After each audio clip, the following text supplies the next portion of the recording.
Hello বন্ধুরা, কেমন আছে সবাই? আশা করি সবাই ভালো আছো। আজকে আমরা যাবো একটুখানি ক্লাবে। গোয়া ক্লাব কেমন হয় চলো তোমাদেরকে দেখাচ্ছি আমি। এইখানে একটা টিটোস লাইন আছে, সেই লাইনে অনেক ক্লাব আছে। আমরা এইখানের মধ্যে একটা ক্লাবে ঢুকবো। আর এইখানে সব কটা ক্লাবে তুমি রাশিয়ান দেখতে পাবেই, সব ক্লাবেই রাশিয়ান আছে। এই বারগুলো ঢুকতে 1000, 1500, 2000, 3000 করে এন্ট্রি ফি লাগে। আমরা এটা ঢুকছিলাম, এটার এন্ট্রি ফি 1500 টাকা ছিল। আমরা ভেতরে ঢুকে পড়েছি, চলো তোমাদের ভেতরটা দেখাচ্ছি। আর এইখানে যে বাচ্চা এনেছে, বাচ্চা এনে এখানে রেখে দিয়েছে। এইসব জায়গায় বাচ্চা পাড়া নিয়ে আসে।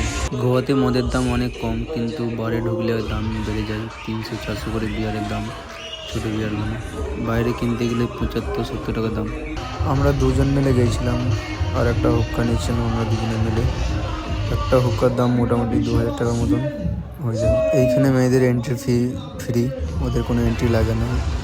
মেয়েরা যখন খুশি ঢুকতে পারে, বেরোতে পারে। এই ক্লাবগুলো ঢুকতে গেলে 4-5 হাজার টাকা খরচা হবে। তোমরা ফুল ভিডিওটা দেখো, আমি আর কিছু বলবো না।